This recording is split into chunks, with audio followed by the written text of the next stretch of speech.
Hello, everyone. Welcome. Hope you're doing well today. Thank you so much for being here. So as I'm preparing, I'm looking into other stories, other things that I want to talk about on this channel.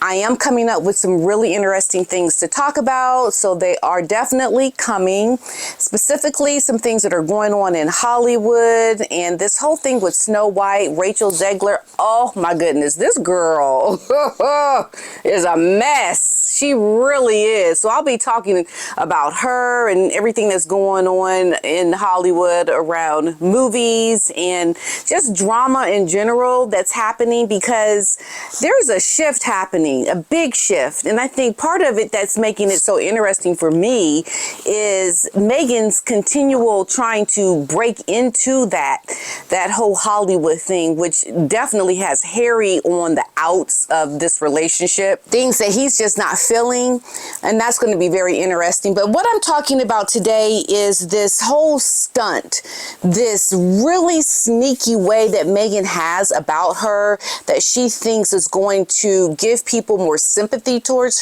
her. And I think we can't let that happen, because the people that really understand Meghan and where she has come from in terms of being married into the British royal family, we know the pretext of this woman and where she comes from. To talk about what she's doing now in Hollywood or in California to try to ride on the backs of her bad behavior to kind of thrust her into celebrity. And we have to really check it to say, no, you're not getting over. You're trying to be sneaky. You're trying to make yourself appear like something that we know you are not. And I think that is something that a lot of different celebrities are trying to do, because the internet, the social media rise has given insight into the not so good behavior of a lot of celebrities. It is really eye-opening. So that's what I'm going to be talking about this day, this whole sneaky PR stunt that Meghan did. Let's get into it.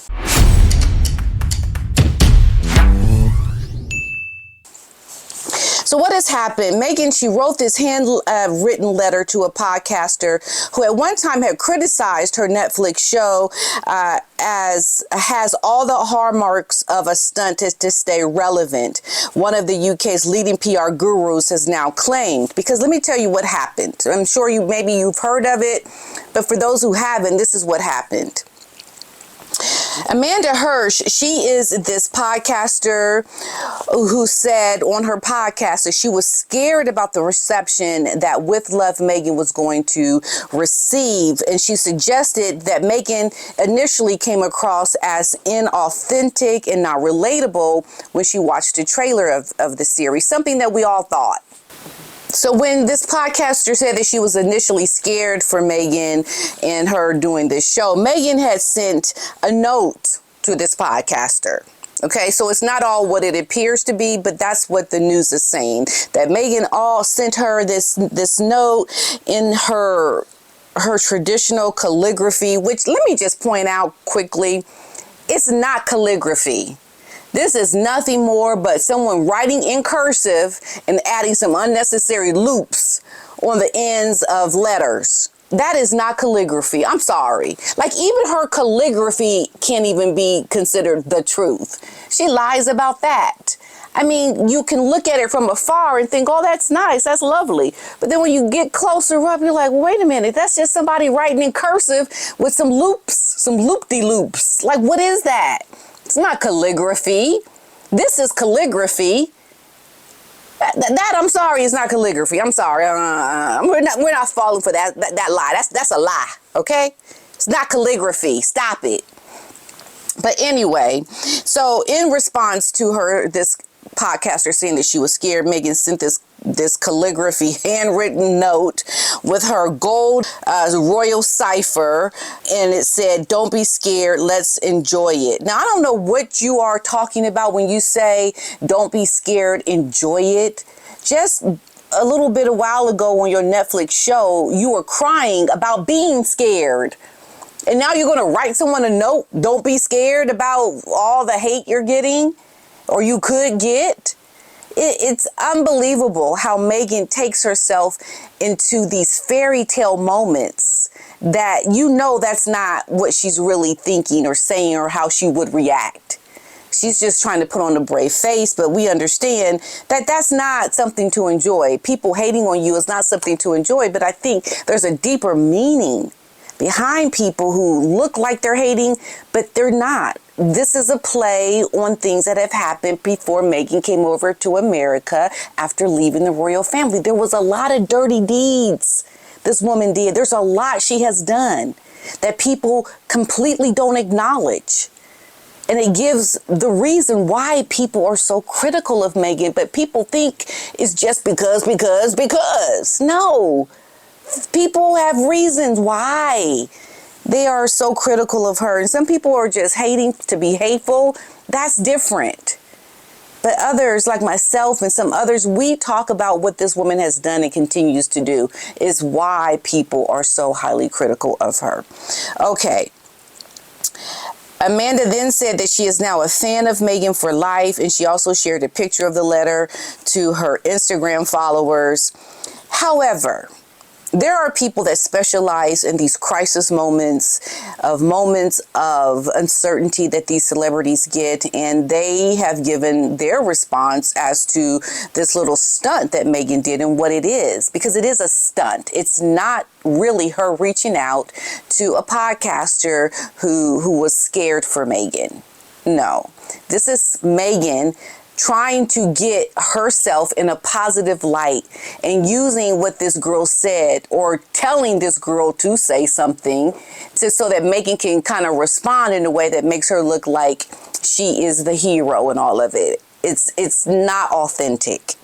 Mark Burgowski, he is one of the UK's leading publicity gurus and crisis managers, and has said that while Miss Hirsh's criticism of the show appears genuine, Meghan's handwritten note is straight out of the PR playbook.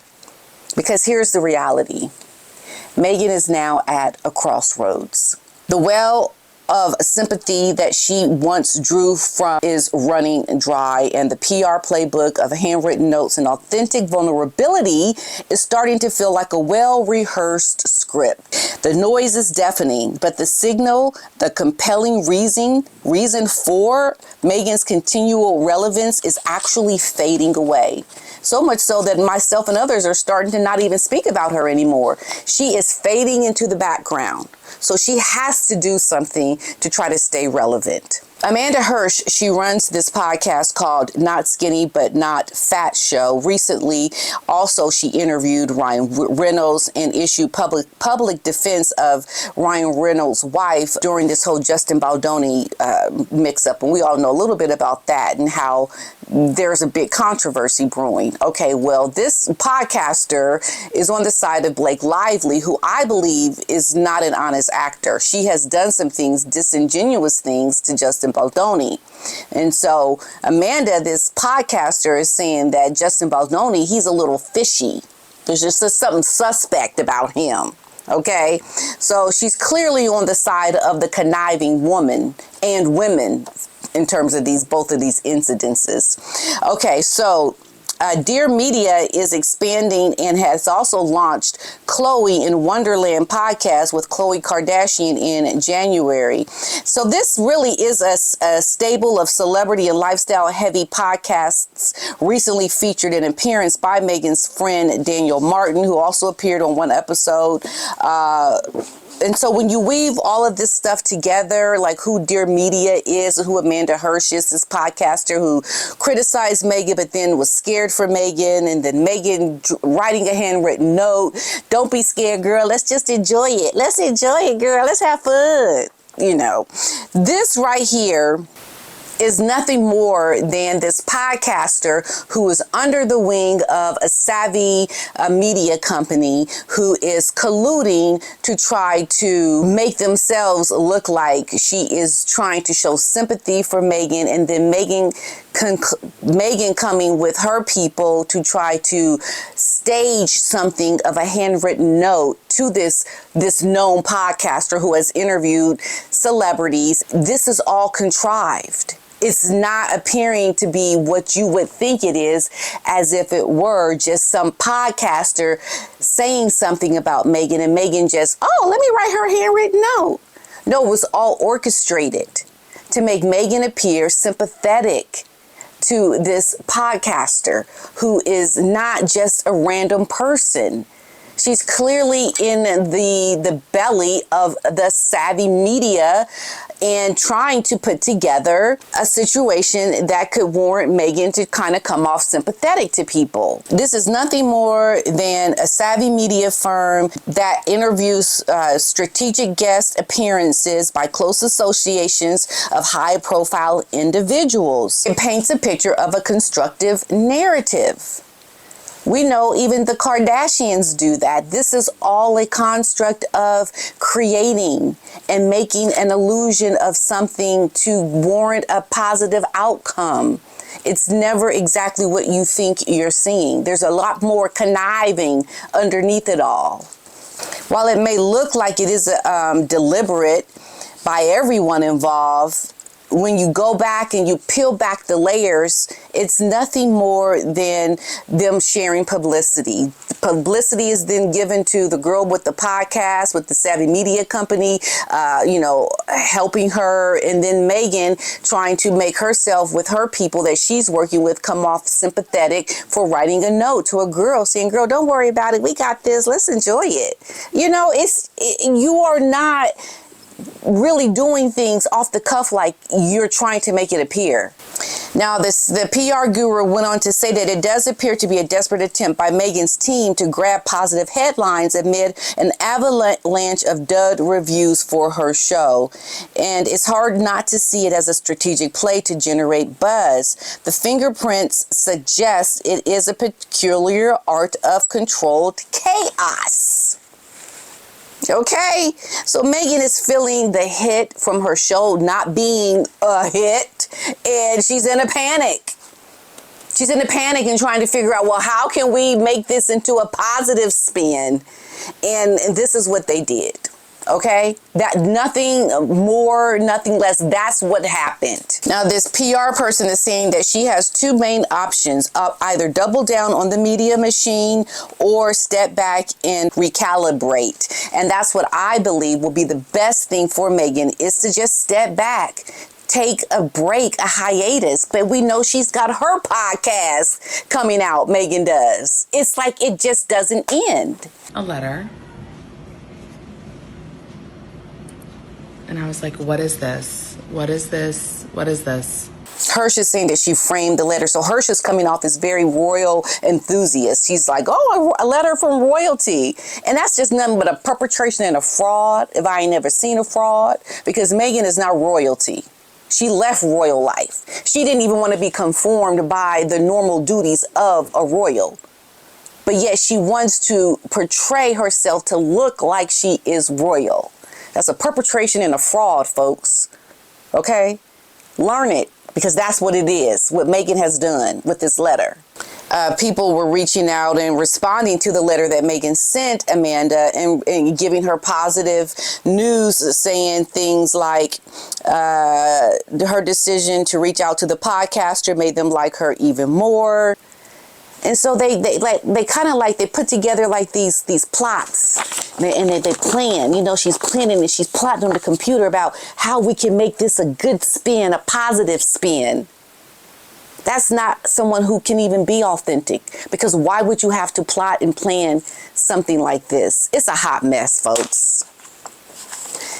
So with this story, you can see Meghan is doing some shady things to lie in a way to make her appear more authentic than she really is. And this is why she will never be able to just go out and do something and really get people to like her for it, because she doesn't know how to just be a nice, authentic person.